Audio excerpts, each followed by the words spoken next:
विद्यार्थियों, इस वीडियो में हम चर्चा करेंगे 18वीं शताब्दी के इटली के महान इतिहास दार्शनिक गियामतस्ता वीको के विषय में। वीको का जन्म 1668 ईस्वी में हुआ था और इनका देहावसान 1744 ईस्वी में हुआ। ये नेपल्स के एक छोटे से पुस्तक विक्रेता के पुत्र थे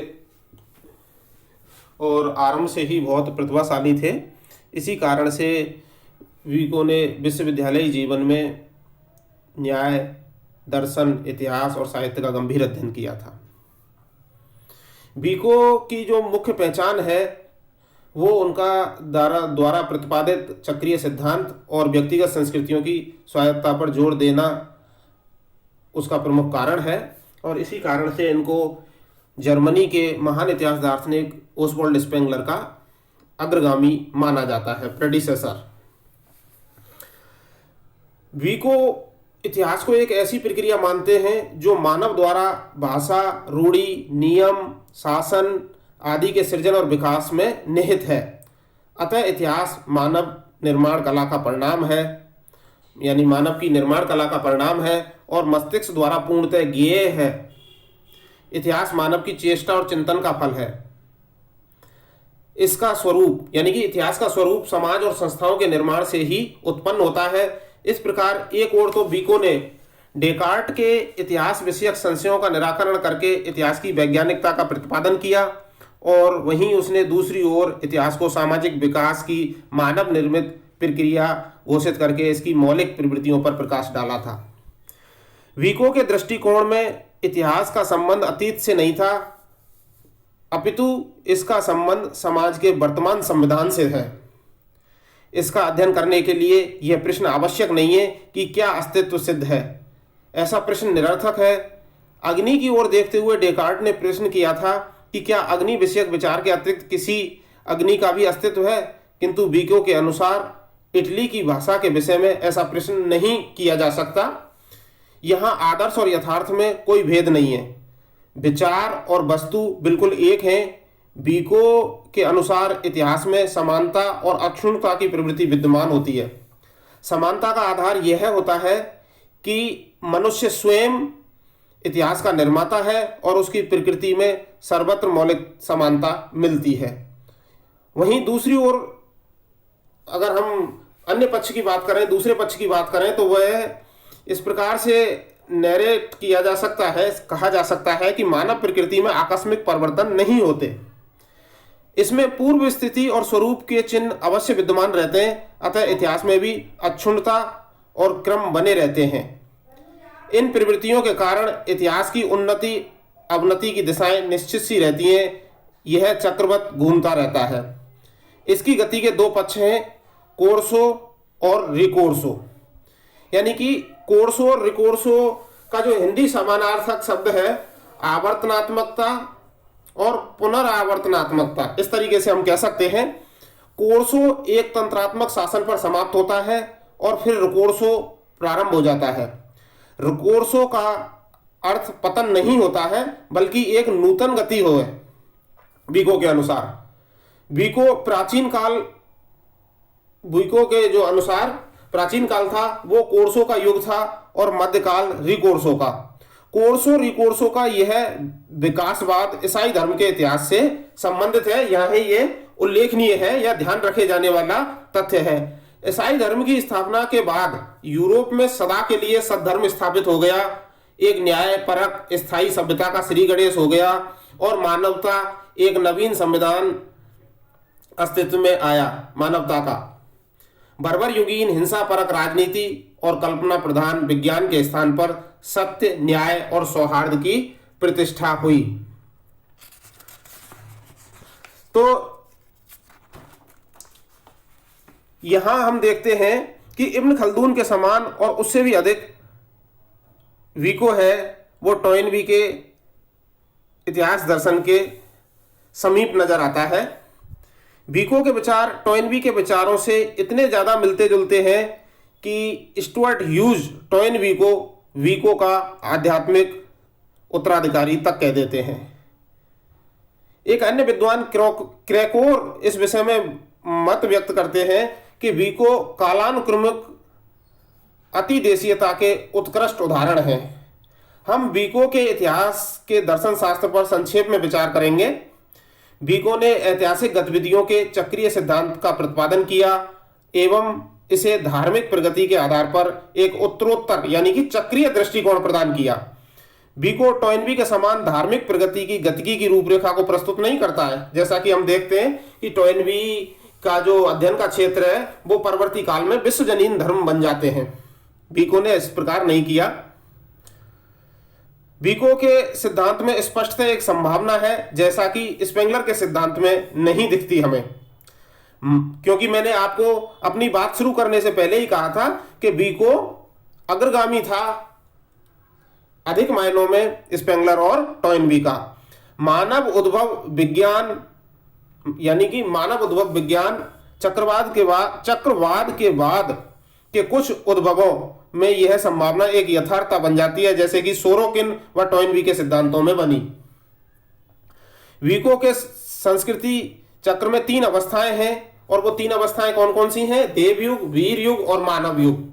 विको के अनुसार यह वही प्रणाली है जो हमें मिस्र वासियों के द्वारा सौंपी गई है। देवयुग, इसके अंतर्गत मनुष्य मानते हैं कि वे एक दिव्य शासन प्रणाली के द्वारा निर्देशित होते थे तथा प्रत्येक आदेश सगुन व कर्मकांड के द्वारा किया जाता था, जो इतिहास का सबसे प्राचीन तत्व है।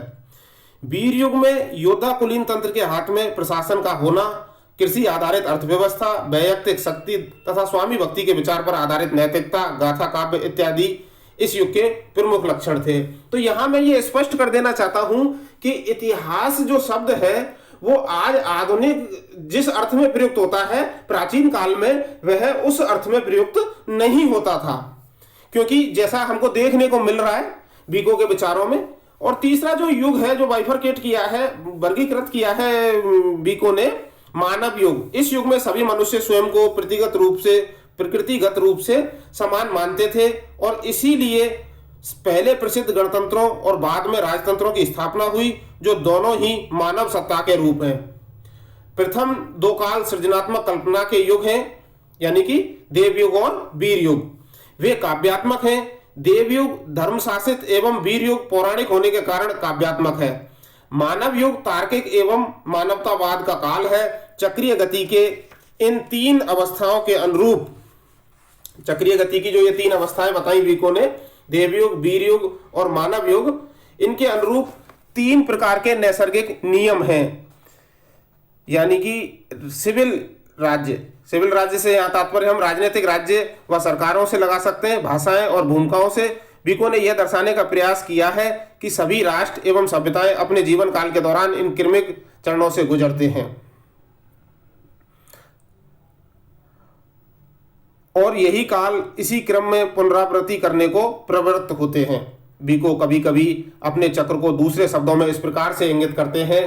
प्रथम इतिहास का मार्गदर्शक सिद्धांत पाशविक शक्ति है, यानी कि पहला इतिहास का जो मार्गदर्शक सिद्धांत है वह पाशविक शक्ति है। उसके बाद पराक्रमीय व योद्धीय शक्ति और अंत में पराक्रमीय न्याय, फिर गुण युक्त यथार्था और फिर सृजनात्मक चिंतन और अंत में एक प्रकार की अपव्ययी एवं अनावश्यक समृद्धि जो उस सब का विनाश कर देती है जिसका सृजन किया गया है। परंतु विको इस तथ्य से भी भली भांति परिचित था कि इस प्रकार की कोई भी प्रणाली असंख्य अपवादों को स्वीकार करने में बहुत अधिक कठोर नहीं होती। प्रत्येक चक्र की समाप्ति एक प्रकार की पुनरावृत्ति होती है।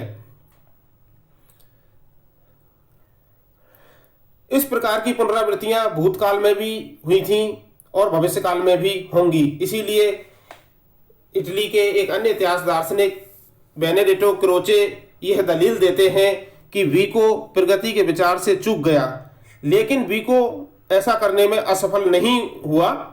उनकी सभ्यताएं चक्रीय रूप में नहीं बल्कि कुंडलित रूप में चलती हैं। इतिहास स्वयं को पूरी तरह से नहीं दोहराता, बल्कि यह उस दौर से भिन्न जो कि पहले समाप्त हो चुका है नए दौर यानी नए रूप में सामने आता है। इसी प्रकार मध्यकाल की जो ईसाई बर्बरता होमरिक काल की पेगन बर्बरता से पूर्ण रूप से भिन्न है, जो कि स्पष्ट रूप से ईसाई दृष्टिकोण को अभिव्यक्त करती है। इसी कारण से चूंकि इतिहास हमेशा ही नवीनताओं विलक्षणताओं का सृजन करता है रहता है, चक्रीय नियम हमें भविष्य का पूर्वानुमान लगाने की अनुमति नहीं देता और यही अंतर बीको के इसके प्रयोग को प्राचीन ग्रीको रोमन इतिहास से पूर्ण चक्रीय गति की अवधारणा से अलग करता है। यह देखना बेहद रोचक होता है कि संपूर्ण चक्र के समाप्त होने के बाद जब विखंडन की अवस्था समाप्त हो जाती है, तब विधाता पूर्व चक्र को आरंभ करने के लिए इतिहास के क्रम को बर्बरता के भाव तक ले जाता है। बर्बरता की लंबी शताब्दियों से होकर बर्बरता की दशा द्वेषपूर्ण मस्तिष्कों में नफरत पैदा करने वाली कपट भावना का उपभोग कर लेगी, जिसने कि उनकी प्रथम काल की बर्बरता की भावना की अपेक्षा चिंतन की बर्बरता के द्वारा उनके पाशविक रूप को अधिक अमानवीय रूप में बदल दिया था। इसीलिए वे लोग जो कि इस पूर्व नियोजित ईर्ष्या के बिंदु तक पहुंच चुके हैं, जब वे इस पूर्व विचार की अंतिम दवा को प्राप्त करते हैं तथा उसके फलस्वरूप स्तब्ध एवं नृशंस हो जाते हैं, तब वे आराम, भोग विलास, आनंद व दिखावे की परवाह न करते हुए केवल जीवन की वास्तविक आवश्यकताओं की परवाह करते हैं। जीवन के लिए आवश्यक वस्तुओं की प्रचुरता के मध्य रहने वाले कुछ बचे हुए लोग स्वतः ही सामाजिक बन जाते हैं और लोग की प्रारंभिक सहजता यानी सरलता पर वे पुनः लौटते हैं, पुनः धार्मिक, विश्वसनीय और वफादार बन जाते हैं। इस प्रकार ईश्वर उनके मध्य धर्मनिष्ठा, विश्वास एवं सत्यता को पुनः लेकर आते हैं, जो कि न्याय के साथ ही ईश्वर के शाश्वत क्रम की कृपा एवं सौंदर्य का एक स्वाभाविक सिद्धांत होता है। इसीलिए हम ये देखते हैं कि बीको की चक्रीय इतिहास की अवधारणा आवर्ती और पुनरावर्ती दोनों रूपों में समान रूप से परिरक्षक है। जैसा कि लोभित इसे मानते हैं कि यह चक्र मनुष्य के अनुपयोगी व्यवहार का अंततः उपचार करते हुए एक दैवीय महत्ता रखता है। क्रैकोर ये मानते हैं कि बीको का नव विज्ञान आध्यात्मिक एवं धर्मनिरपेक्ष विचारों के मध्य एक विभाजन स्थापित करता है, जिसमें धर्मनिरपेक्षता के विचार संतुलन स्थापित करते हैं। वह आगे कहते हैं कि बीको एक कट्टर ईसाई समर्थक थे तथा उन्नति होती हुई विज्ञान की आयु के बौद्धिक वातावरण और यूं कहें अलौकिक सत्ता द्वारा मनुष्य के उद्धार के विचार में डूबे हुए थे। उनकी महान एवं अनोखी रचना, जो कि संयोगवश ऐतिहासिक शोध के आधुनिक तरीकों के पूर्वानुमान में काफी आगे तक जाती है, अन्य चीजों के मध्य एक ऐतिहासिक प्रक्रिया की सर्वव्यापी आवश्यकता के ईश्वर के श्रेष्ठ नियम के साथ सामंजस्य स्थापित करने के एक सतत प्रयास को प्रस्तुत करती है। उनका उद्देश्य परंपरागत ईसाई दृष्टिकोण से निजात पाना नहीं, बल्कि उसे वस्तुओं की वैज्ञानिक प्रणाली के साथ जोड़ना है। अपने उद्देश्यों को प्राप्त करने के लिए बीको एक ऐतिहासिक दृष्टिकोण की कल्पना करता है, जिसके अनुसार यह सभी राष्ट्रों की प्रकृति में निहित होता है कि वे मानव अवस्था के योद्धा काल से होकर दैवीय अवस्था से गुजरें। इसी समय बीको राष्ट्रों के विकास का स्वाभाविक नियम का विचार रखते हैं, जिसमें कि वे लोग जो इसकी पालना करते हैं पूर्ण रूप से अनभिज्ञ होते हैं कि उसकी स्थापना व संचालन एक दैवीय परमात्मा के द्वारा मानव समाज को असभ्यता में पतित होने से रोकने के लिए किया जाता है। इस प्रकार जो दैवीय शक्ति सांसारिक मामलों के लिए उत्तरदायी होती है, वह एक प्राकृतिक कानून के रूप में बदल जाती है एवं बिना किसी अलौकिक हस्तक्षेप के इसके आवर्तन और पुनरावर्तन के साथ आदर्श शाश्वत इतिहास का संचालन करती है। इस नियम को ईसाई धर्मशास्त्र एवं सांसारिक तर्क के मध्य एक संयोजक कड़ी के रूप में पहचाना जा सकता है, फिर भी इसे पूर्ण रूप से अंतर्निहित माना जा सकता है। यह अपनी तर्क संगतता को दैवीय शासन में विश्वास से प्राप्त करता है। बीको ने कुछ रचनात्मक सिद्धांत भी प्रस्तुत किए, जो मैं आपके सामने रख रहा हूं। पहला था भाषा वैज्ञानिक तथ्यों से इतिहास पर यथेष्ट प्रभाव पड़ता है, यानी कि भाषा वैज्ञानिक जो तथ्य हैं उनसे हमें इतिहास पर पर्याप्त प्रभाव पड़ता नजर आता है, क्योंकि भाषा का संस्कृति से गंभीर संबंध है। दूसरा, आख्यानिक तथ्यों का भी ऐतिहासिक विकास से बड़ा गठजोड़ है। आख्यानों के आलोचनात्मक विश्लेषण से सामाजिक व्यवस्था के बहुत से पक्ष उद्घाटित हो उठते हैं। और तीसरा, प्राचीन परंपराओं के अध्ययन से भी बहुत सी अज्ञात बातें समझ में आती हैं, क्योंकि परंपराएं सामाजिक परिस्थितियों की ही प्रतिबिंब होती हैं। और चौथा, मनुष्य का मस्तिष्क समान परिस्थितियों में समान प्रतिक्रियाओं को अभिव्यक्त करता है, अतः विभिन्नता के होते हुए भी मानव मन समानता के धरातल पर प्रतिष्ठित रहता है। विको के विचारों में सामूहिक मन की अवधारणा अत्यंत महत्वपूर्ण है। यानी कि प्रतियोगी परीक्षा में भी इस तरीके का सवाल आपसे किया जा सकता है कि ग्रुप माइंड की जो कंसेप्ट है वो किसका है, तो वो गियाम बातिस्ता विको का है। विको के बहुत से समसामयिक और पूर्ववर्ती इतिहासकार ये मानते थे कि ऐतिहासिक परिवर्तन या तो दैवी शक्ति के हस्तक्षेप से संपन्न होते हैं या फिर महान प्रशासकों की प्रवाह से निष्पन्न होते हैं। विको ने सामूहिक मन को सतत प्रगतिशील सभ्यता के निर्माता के रूप में चित्रित करके एक समुन्नत आधुनिक विचारधारा को प्रस्तुत किया। इस सार गर्भित विचारधारा की बौद्धिक पृष्ठभूमि में सामाजिक विकास का सिद्धांत और संस्कृति के विभिन्न पक्षों की परस्पराश्रितता की अनुभूति सन्निहित है। संक्षेप में अगर हम कहें तो विको का महान कार्य यह है कि उसने एक ऐसे इतिहास दर्शन को जन्म दिया जो उस काल से इतना आगे बढ़ा हुआ था कि रोमांटिक युग तक का मनुष्य इसका सम्यक मूल्यांकन नहीं कर सका। यही कारण था कि विको का इतना समुन्नत दर्शन उस काल पर प्रभाव नहीं डाल सका। और इसमें विको का दोष नहीं था कि उन्होंने अपने समय में बौद्धिक निर्वासन का सामना किया। वास्तव में वह पहचान के मामले में अपने समय से कहीं आगे था और कालानुक्रमिक अतिदेशीयता के मामले में जब तक जर्मनी के दार्शनिकों ने उन्हीं के समान अपनी योग्यता के आधार पर इतिहास लेखन संबंधी सिद्धांतों का प्रतिपादन नहीं किया, वह एक विशिष्ट व्यक्ति बना रहा। विको के इतिहास के पुनरावर्तन सिद्धांत को उपयोग करने का एक बड़ा कारण उनके इतिहास के दर्शन एवं इतिहास के आधुनिक दार्शनिक जिन्होंने ऐतिहासिक गति के चक्रीय सिद्धांत का प्रतिपादन किया के मध्य एक आश्चर्यजनक समानता है। विशेष रूप से हमने देखा है कि विको का इतिहास दर्शन अन्य की अपेक्षा प्रोफेसर टॉयनबी के इतिहास दर्शन से अधिक मिलता जुलता है। इसीलिए विको को आधुनिक संसार के प्रथम सांस्कृतिक आकृति विज्ञानी, इतिहास के प्रथम दर्शन शास्त्री एवं सभ्यताओं का तुलनात्मक अध्ययन करने वाले प्रथम विद्यार्थी के रूप में सम्मान प्रदान किया जाता है। एजे टॉयनबी ने आश्चर्यजनक रूप से अपने 10 विशाल ग्रंथों में इस इटैलिक दार्शनिक का उल्लेख नहीं किया है। यानी कि एजे टॉयनबी ने अपने 10 विशाल ग्रंथों में इस विको का उल्लेख नहीं किया है। यह उल्लेख जो टॉयनबी की पुस्तक है स्टडी ऑफ हिस्ट्री के 12वें भाग में यहाँ वहाँ विको के नाम का उल्लेख हमें मिलता है। उसमें प्रशंसा एवं सांस्कृतिक आकृति विज्ञानियों के मध्य एक अग्रगण्य के रूप में किया गया है टॉयनबी के द्वारा। वास्तव में विको एक कुशल तथा प्रशिक्षित इतिहासकार था एवं उसने ऐतिहासिक विधि के सिद्धांतों के निर्माण का प्रयास किया। उसने ऐतिहासिक प्रक्रिया को एक ऐसी प्रक्रिया के रूप में चिन्हित किया जिसके अंतर्गत मनुष्य अपनी भाषा, प्रथाओं, विधि तथा प्रशासन इत्यादि से संबद्ध संस्थाओं की रचना करता है। तो ये सामान्य परिचय था विको के इतिहास दर्शन के विषय में। और अगले इतिहास दार्शनिक के रूप में हम जोहान गॉटफ्रीड हर्डर के विषय में चर्चा करेंगे, जिनकी जो कालजयी रचना है यह अनदर फिलॉसफी ऑफ हिस्ट्री है। इसके विषय में हम अपने अगले वीडियो में चर्चा करेंगे। इस वीडियो के लिए बस इतना ही।